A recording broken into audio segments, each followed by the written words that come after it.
Good afternoon, everybody. Big Mike back here with you once again. Welcome back to Big Mike Talks, where today I'm going to be covering two shows. It's going to be MLW Fusion and AEW Collision. Definitely a couple of interesting shows, especially considering this one is pretty much it's not quite the go-home show, but it's the go-home to the go-home show, if that makes any sense, to, One Shot, which is coming up on Thursday, which is interesting. And then Collision, we still got the Continental Classic going. It's definitely an interesting time. So, sit back, relax, and let's get into this one. As we start off with MLW Fusion and a promo from Matt Cardona, who has brought in Step DeLander as a member of the World Titan Federation. Pretty much says, going to be walking out of One Shot with the World Champion. And he brings up his dealings with the other Kane, the original Kane, aka the Big Red Machine. And pretty much saying, what are you going to do, Alex Kane? You're going to do nothing. And then once I win the world title, we're going to have the World Titan Federation is going to have a big group hug. And then I'll be champ then, now, and forever. If you guys don't see what's going on here, these are obvious shots at the WWE. Like, it's not even funny. I mean, it's a little funny, but considering how people see, what AEW are doing, MLW are taking it to another level. Like, it's funny. Especially what Mr. St. Laurent announces for later on. It's gonna be... You're gonna just... Give me a minute. So, our first match is a Thumbtack Pit of Death match, where the objective is to put your opponent into a... It's not even a real pit. It's like a set-up table with corn... I don't know how to explain it. It's weird. And to put your opponent through the thumbtacks. Your competitors, Cannonball, representing The Calling, and Jimmy Lloyd. And, this was kind of a finesse versus power match. Like, early on, Cannonball did dominate a little bit, but Jimmy Lloyd did fight back. Then out comes Ricky Shane Page to sort of give The Calling an edge. But then who comes out to make the save? It's not the Second Gear Crew. It's Akira, I guess, former member of The Calling, now that they've had a falling out, and takes Ricky Shane Page to the back. They brawl in backstage for a little bit. Lloyd and Cannonball come back out. There's some chair shots, in which the last one hit to Cannonball, who falls into the thumbtacks for the victory for Jimmy Lloyd. Definitely not a very technical bout, but considering where this show is taking place, the old ECW arena, it's a hardcore match. I not much to say about it. Congratulations, Jimmy Lloyd. And here's an interesting promo from the one called Manders, saying how much he's going to miss Mance Warner. And then all of a sudden, a masked man interrupts, saying, I'm the Masked Brother number 3. I mean, it's clearly Mance Warner, who lost a Loser Leaves MLW match. So Masked Brother number 3 pretty much says, I'm here to help the Second Gear Crew. If you guys are open for it, I'm here to help. So, it looks like we got a new member of the Second Gear Crew. Next up, very interesting little matchups. It is a tornado tag team match, playa. As the main event, that's Midas Black and Jay Lion take on Lucky 13 and Austin Luke, who I believe this is their MLW debut, because I've never seen them before. And then you got another debuting tag team, Philadelphia's own Wasted Youth. And I'm going to say this, Wasted Youth, all 6 of these guys really showed out in this match, definitely made me a fan. But the Reckless Youth, they have a very Motor City Machine Guns feeling to them. Like, they're very quick and agile. Definitely wrestling the more X Division style, but worked really well as a tag team.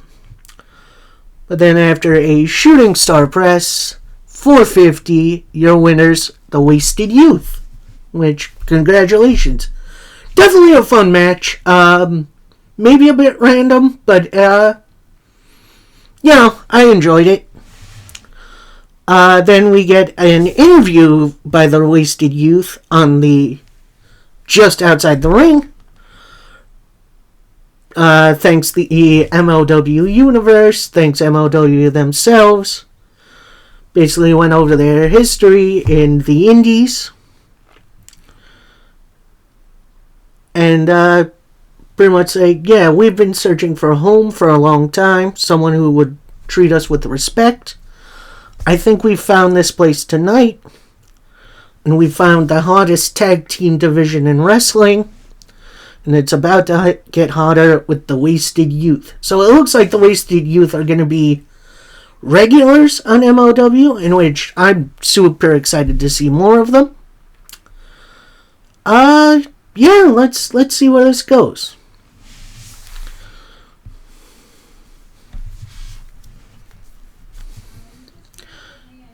Then we get a promo from the World Titan Federation with Mr. Saint Laurent leading the way, pretty much saying, look, we're building a world of Titans here. Bumaye Fight Club, you'll find out tonight what it means to be a superstar. Don't learn to bow down to the ruler of the wrestling world. Then Tom Lawler interjects, pretty much saying, we've been waiting to stand in the ring versus you for a long time. Tonight, World Titan Federation shows you what a real faction is. And then we get a little backstage promo from Selena De La Renta. If you remember her, she's in charge of the Lucha Libre guys. And she announces a special message from Rocky Romero, the current champ, the MLW middleweight champion, and the CMLL lightweight champion, or middleweight champion. I think he's lightweight. Then Rocky Romero enters, pretty much says, I'm putting the title on the line versus Mascadora at one shot. You will find out who the better man is. You're going to have to bring all the help you need, because I'm not losing. So definitely some fighting words from Rocky Romero. Next up, we go to the featherweight division, aka the women's division, as we got Zeta Steele versus Gia Scott. And definitely not a technical masterpiece, but I definitely had some fun with it. Both women looked, really decent. It definitely had a tough time shifting gears at points, but ultimately, your winner via the roll-up, Zeta Scott. We then try to get an interview from Scott, who interrupts, but Mr. Saint Laurent, who is now turning this into a Sessions with Saint Laurent segment, and pretty much announcing to Miss Steele that, World Titan Federation has been keeping an eye on you, and we'd like to sign you as our first woman's talent. I'm not going to say what he said, but, then Steele grabs the microphone, pretty much says, I've been waiting for someone to acknowledge my skills for a while, and you guys are obviously money, and I like money, so let's do this. So she signs on the bottom line, and, looks like we have our first real female wrestler, although, I guess our first full-time women's wrestler for the World Titan Federation.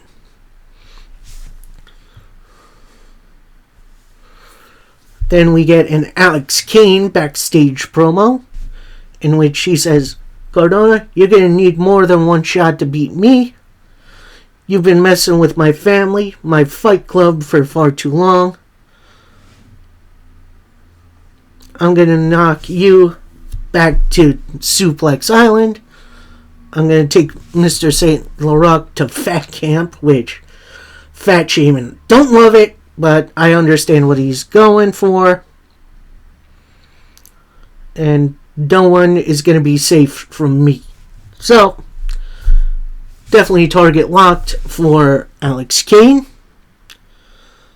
We then get a video promo, video vignette of Satoshi Kojima, the first ever MLW World Champion, in its original iteration, coming back to MLW for a run, which definitely going to be interesting. I do like Kojima. I definitely missed out on that run, so that was that had to have been '07 maybe, so it was a little while ago. Then we get a promo from Filthy Tom Lawler. Pretty much saying, tonight, WTF are going to get their hands on the Boomai Fight Club. And look at that. You're naming one of your guys after me? I'm the original Mr. Thomas. He's just a bum. I'm looking forward to the future. Kojima, people are saying you've been the best MLW champ of all time. And that's false. I'm the greatest MLW champion of all time. Don't care how hungry you are. I've got more bite. And I'm going to send you back east in a pine box. Oof. That fire promo from Tom Lawler. Definitely hyped for that. And then we get a Mr. St. Laurent announcement where at One Shot we are going to have a bodybuilding competition. Now that's funny because back in the 80s, was it the 80s or was it the 90s? I want to say it was the real early 90s. Vince McMahon founded the World Bodybuilding Federation. That's where Lex Luger started before he started wrestling. And of course that ended up being a failure. But these shots at WWE, maybe some of the best stuff on the planet. I like what AEW are doing. This stuff with the World Titan Federation is hilarious. It is so good. Anyway, and finalamo, we got our 6-man tag team action as the Boomai Fight Club being represented by Jay Bougie, Mr. Thomas, and O'Shea Edwards take on the World Titan Federation. That's Alex Hammerstone, Filthy Tom Lawler, and Joshua Bishop, who is a bit of a newcomer to MLW. This was a really, really fun matchup. Jay Bougie definitely starting out against Lawler, who worked really, really good together. Eventually, we get to something I've been personally looking forward to. O'Shea Edwards versus Alex Hammerstone. Make that a one-on-one contest sometime soon, MLW. Please. And this was pretty much a brawl to end it all. And then eventually we get the Nightmare Pendulum from Hammerstone for the win for the World Titan Federation. Now, post-match, the Federation attacks the Bumaye Fight Club. Officials are out to break it up. Who comes and makes the save? It's Alex Kane, who tries to get involved, but Matt Cardona attacks Alex Kane on the ramp from behind. Beatdown continues. Security then comes out, tries to break up the brawl. World Titan Federation then fights them out of the ring. Bumaye Fight Club regroup, get back in the ring, and hold the ring, including a massive suplex to Cardona. That was nuts. So, that was MLW Fusion. Overall, an entertaining program, especially with the World Titan Federation stuff. If you watch MLW for one thing, it's the World Titan Federation stuff. It's a great little parody that, even though it's trying to take itself seriously, it's the funniest thing in wrestling, bar none. So, next up, and finalimo, we got AEW Collision. And we start up with the Continental Classic first round matchup between Brody King and Claudio Castagnoli. And this did not disappoint. This was maybe not a technical classic, but this was a brawling classic. Like, these two hosses went each other like freight trains, including Claudio getting King in a big swing, which that impresses me to no end. But then Claudio goes for a neutralizer that gets countered. Brody King with a nasty looking pile driver that only gets a 2 count. But then they both get up. King with a big old King Kong lariat to pick up his second victory in this tournament. Is Brody King being pushed a little bit? If so, I mean, he's definitely, honestly, becoming one of the favorites in the tournament for me. So, overall,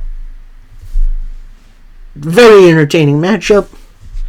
We then go to a promo from Dynamite from Mr. Jon Moxley, who's pretty much saying, maybe getting into this tournament was a bad idea for me. Everything hurts. I've been living in pain. My head doesn't feel screwed on right. But I'm sick and tired of being sick and tired. And to combat this, I'm going to do the only thing I know how to do. I'm going to fight my way out. I'm going to win the whole entire thing. And we're going to go out there, give the best we've got, and show the world what AEW is and what wrestling can be. I'm going to finish my fight, and Roosh, take your best shot. Definitely a passionate promo from the former 2-time AEW champion. Excuse me. We then go to our arbitrary women's match as Abaddon takes on Kyrie Hogan. It was a fine bout. Nothing really to write home about. Abaddon wins with the Dahlia. But then as Abaddon is celebrating, lights go out. Lights come back on. Julia Hart's in the corner in the ring, and then Abaddon, looks at her just by doing this, which is, it's dang good character work. I love what Abaddon brings, and it looks like the TBS champion is targeting her, which could be interesting. But then lights go out again, lights come back on, Julia's just gone. So, gonna be interesting to see where that goes. We then get an interview from Mr. Samoa Joe,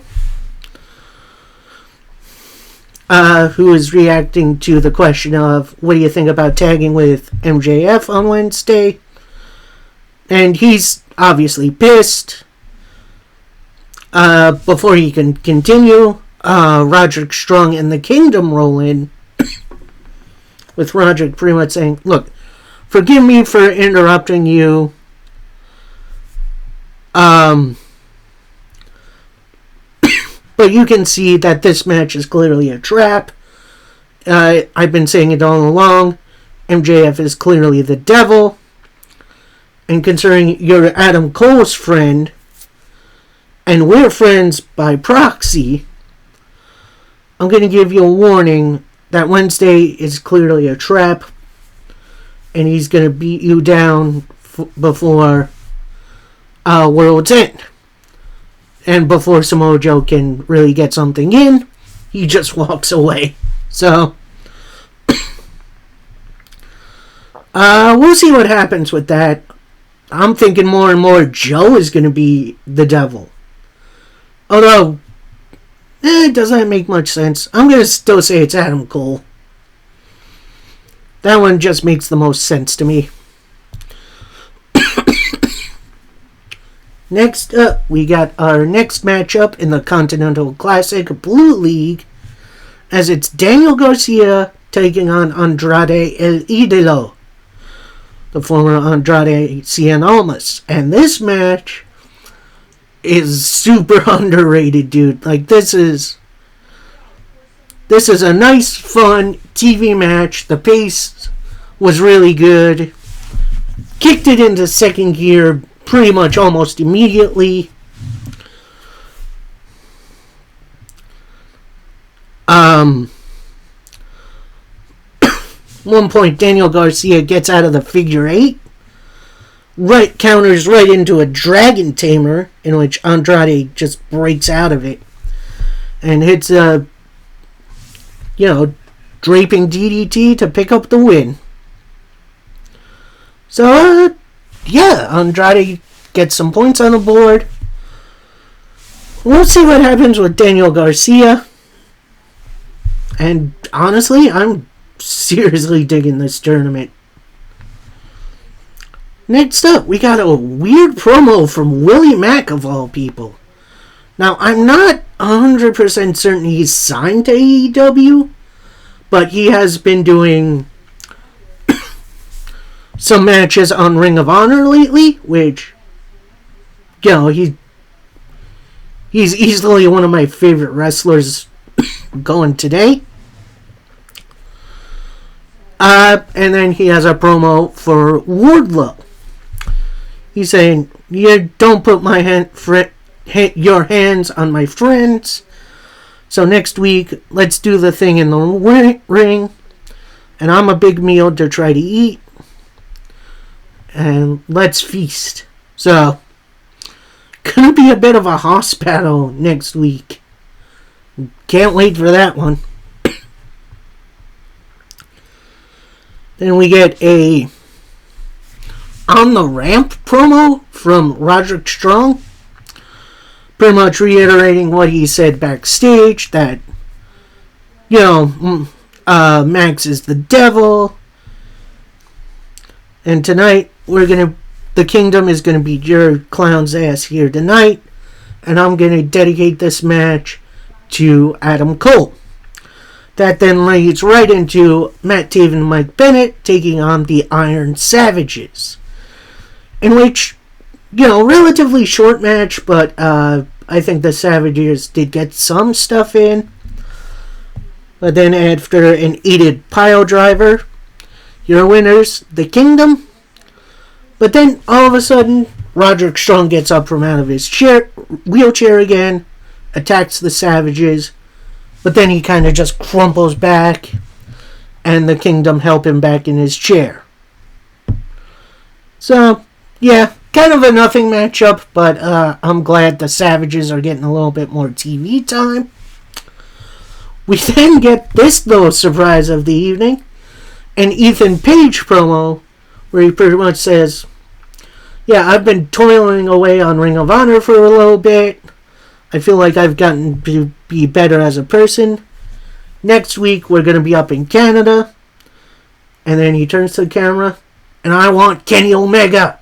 What? Alright. Call your shot, Ethan Page. I'm in. We then get a fun little tag team match with the House of Black. That's Malachi Black and Buddy Matthews taking on Matt Sydal and Christopher Daniels. It's always a treat to see Christopher Daniels wrestle. And, yeah, definitely some really good back and forth between these two teams. Then, Buddy Matthews with the stomp. And Malachi Black with the end for the victory. Then, post-match, lights go out.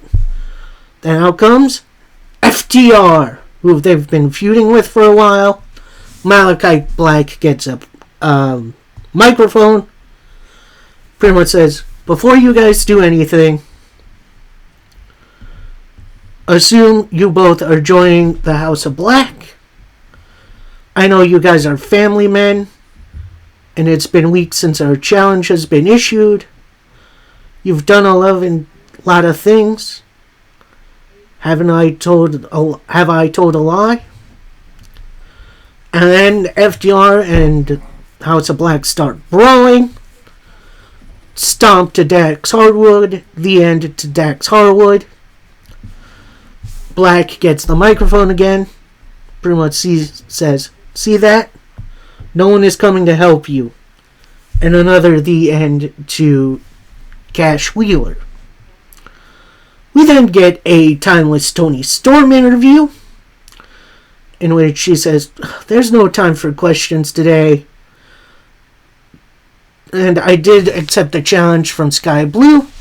And Sky, a little advice for you, sweetheart. Walk backwards during your entrance, because the only time these people give a toss about you is when they're filming your bum. Which, nice little reference from Toni Storm. There's definitely a lot of pictures on X, aka Twitter, of Toni Storm's derriere.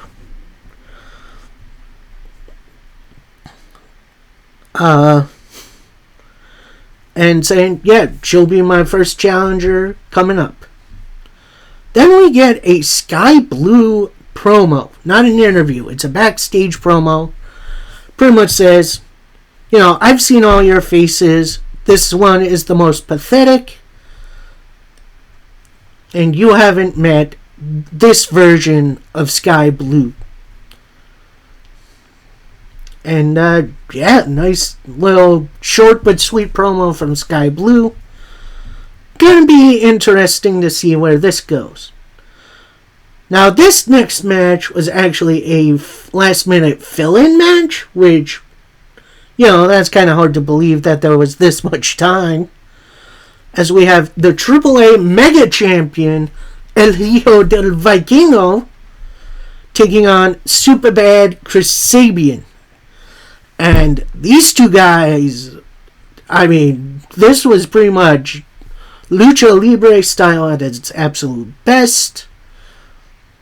With Vikingo pretty much doing all of his crazy flippy stuff, including a 630 from the top to pick up the victory. Like, holy heck, what is this guy?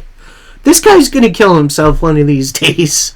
Like, Vikingo, take your foot off the gas a little bit. We then get a backstage interview from Keith Lee. But before he could get a word in comes Shane Taylor, who pretty much says, we all know who you were talking about last week. It was me. And I am not satisfied with our tag team match last year. So at Final Battle, it's going to be you versus me, one-on-one. And Keith Lee just responds, challenge accepted. So, yeah, this is going to be an interesting little matchup. Although, I don't know. Something's weird with this. Especially with AEW putting this on Final Battle. I don't know. We then get an interview from CJ Perry, aka the former Lana, who is talking about Andrade, her new client, who they're in front of their locker room. Then Miro, is like, rolls up, tries knocking, tries entering the locker room. CJ stops him, turns to him, and pretty much says, "Look, you've picked your way. You're following your God. Let me choose my way. But if you really must go in there, don't attack my client. And just let us be."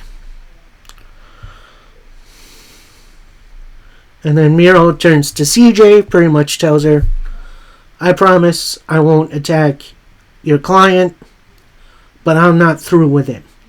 So it does look like we're going to be having some sort of future match between Miro and Andrade in the near future. And find Alamo, her main event of the evening. And it's the first match in the Continental Classic for the American Dragon, Bryan Danielson. His opponent, Eddie Kingston. And honestly, this was the highest form of art I've ever seen. This match had so many... It was a roller coaster ride. And personally, I didn't want to see either of these guys lose. That's what pretty much had me at the edge of my seat. But eventually, Danielson hit the Busaiku knee to pick up his first 3 points. And that leads Eddie 6 in the hole.